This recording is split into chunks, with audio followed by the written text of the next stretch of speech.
அன்பானவர்களே, அன்பு வணக்கம். இன்று காலை 8:15 மணி அளவில் பழம்பெரும் நடிகர், குணச்சித்திர நடிகர், தமிழக மக்களுக்கு பிரபலமான நடிகர், அனைவராலும் ஏற்றுக்கொண்ட நடிகர், அனைவருடைய மனங்களிலும் தன்னை நிலைநிறுத்திக் கொண்ட ஒரு நடிகர், நடிகர் ராஜேஷ் அவர்கள் காலமானார். நடிகர் ராஜேஷ் அவர்கள் நடிகராக மட்டும் 50 ஆண்டுகள் தன்னுடைய பயணத்தை தொடர்ந்து வந்து கொண்டிருக்கிறார். ஒரு 50 ஆண்டுகள் திரைப்படத் துறையில் இருப்பது என்பது ஒரு பெரிய சாதனை. பல பேருக்கு அவர் நடிகராக மட்டும்தான் தெரியும். குணச்சித்திர நடிகராக வெள்ளித்திரையிலும் சரி, சென்னை திரையிலும் சரி தன்னை முத்திரை பதித்துக் கொண்டவர். ஆனால் அவர் ஆசிரியராக தன்னுடைய வாழ்க்கையை தொடங்கியவர். அவர் அனைத்து மக்களிடமும், அரசியல்வாதிகளிடமும் சரி, 4 முதலமைச்சர்களோடு நெருக்கமான தொடர்பு கொண்டவர். ஆன்மீகவாதிகளிடம் சரி, அனைவரோடும் நட்போடு பழகக்கூடியவர். அவர் மிக அதிகமான புத்தகங்களை படிக்கக்கூடிய ஒரு புத்தக வாசி என்று சொல்லலாம். பல விஷயங்களை, சாதாரண மனிதராக இல்லை, பல விஷயங்களை படித்து அதில் உள்ள விஷயங்களை பலரோடு பகிர்ந்து கொள்வதில் அவருக்கு ஒரு சந்தோஷம், ஒரு ஆனந்தம். அவர் ஒரு வகையில் பார்க்கும்போது நாத்திகவாதி மாதிரி தெரியும். ஆனால் ஆன்மாவை பற்றியும் ஆத்மாவை பற்றியும், மனிதர்களுடைய முற்பிறப்பு அடுத்த பிறப்பு பற்றியும் மிக பல ஆண்டுகளாக பல்வேறு புத்தகங்களை படித்ததோடு பல்வேறு ஆராய்ச்சியிலும் ஈடுபட்டு அதை பற்றியெல்லாம் தெல்லம் தெளிவாக சோசியல் மீடியாக்களில் பேசி வருவதில் மிக மிக பிரசித்தி பெற்றவர். ஆரம்பத்தில் ஜாதகத்தை நம்பாமல் 30 ஆண்டுகளுக்கு மேல் ஜாதகத்தை பற்றி கரைத்து குடித்தவர், ஆராய்ச்சிகள் செய்தவர். ஒரு மனிதன் வாழ்ந்த போது எப்படி வாழ வேண்டும் என்பதற்கு ஒரு எடுத்துக்காட்டாக வாழ்ந்தவர். ஒவ்வொரு மனிதனும் இறந்த பின்பு அவனுடைய இறப்புக்கு உடன் வருகின்ற மக்களுடைய கூட்டத்தை பார்த்துதான் அந்த மனிதர் எப்படி வாழ்ந்தார் என்பதற்கு ஒரு அடையாளமாக எல்லோராலும் ஏற்றுக்கொள்ளப்படுகின்ற ஒரு நிகழ்வு. அதே நேரத்தில் இறந்து போன அந்த மனிதனுடைய ஆன்மாவும் கூட தன்னுடைய தேகத்திற்கு மேலேயே இருந்து கொண்டு ஓரிரு நாட்கள் அந்த சடலமானது, தேகமானது புதைக்கின்ற வரை, எரிக்கின்ற வரை, அந்த இடைப்பட்ட நேரத்தில் அந்த ஆன்மா தன்னுடைய உடலுக்கு மேலேயே இருந்து கொண்டு தன்னுடைய இறப்பிற்கு தன்னுடைய சடலத்தை, தேகத்தை பார்க்க வருகின்ற அந்த மக்கள் கூட்டத்தை பார்த்து, நண்பர்களை, மக்களை, உறவினர்களை அது பார்த்து ஒரு வகையில் அது ஆனந்தம் அடைகிறது, சந்தோஷம் அடைகிறது என்று சொல்வார்கள். நம்ம சரியான ஒரு வாழ்க்கையை தான் வாழ்ந்திருக்கிறோம், இல்லைன்னா நம்ம இவ்வளவு உறவுகளை நாம் தேடி வைத்திருப்போமா? உண்மையான உறவு இருப்பவர்கள் தான் அந்த இறப்பிற்கு வருவார்கள். ஏனோ தானோ பழகியவர்கள் எல்லாம் வருவதில்லை.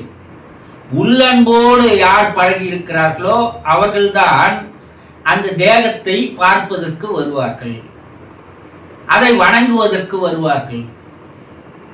இப்போது இந்த நிலையில் நடிகர் ராஜேஷ் அவர்களுடைய ஆன்மா அவருடைய தேகத்திற்கு மேலேயே இருந்து கொண்டு அவருக்கு வருகின்ற திரைப்பட நடிகர்கள், நண்பர்கள், ஜாதகத்தை பார்க்கின்ற நண்பர்கள், அரசியல்வாதிகள், பொதுமக்கள் எல்லோரையும் அது பார்க்கும்போது நாம் ஒரு சரியான வாழ்க்கையை தான் வாழ்ந்திருக்கிறோம் என்ற அந்த ஆன்மா சந்தோஷப்படும், ஆனந்தப்படும்.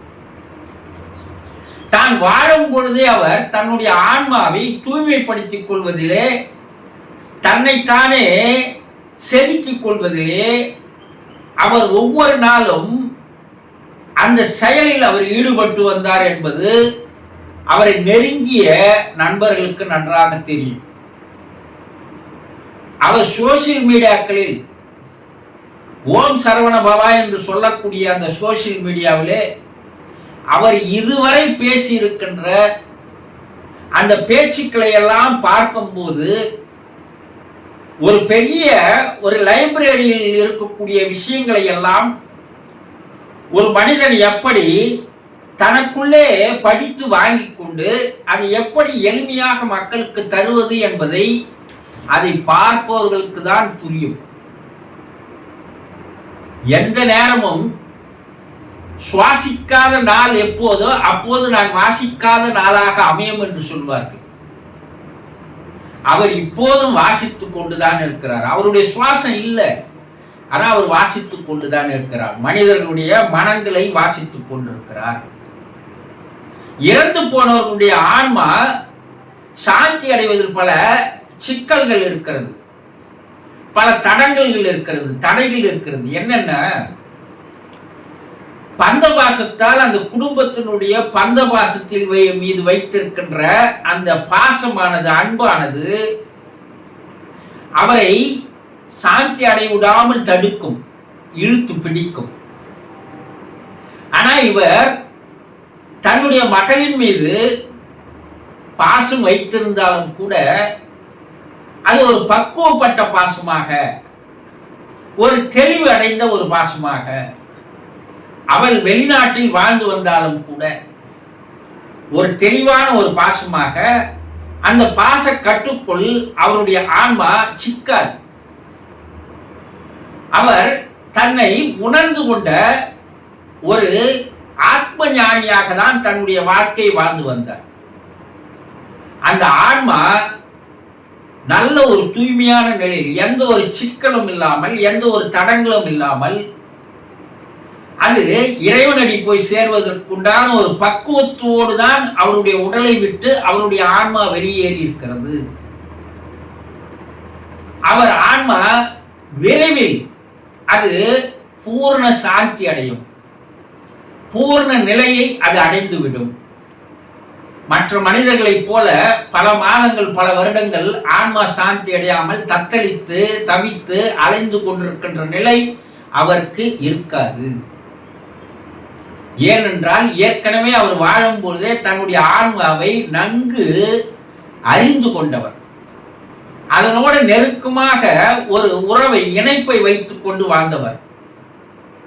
அவர் எந்த நேரமும் என்னுடைய உடலை விட்டு என்னுடைய ஆன்மா வெளியேறினால் நான் சந்தோஷமாக தான் செல்வேன் என்று சொல்லக்கூடியவர், சொல்லி வந்தவர்.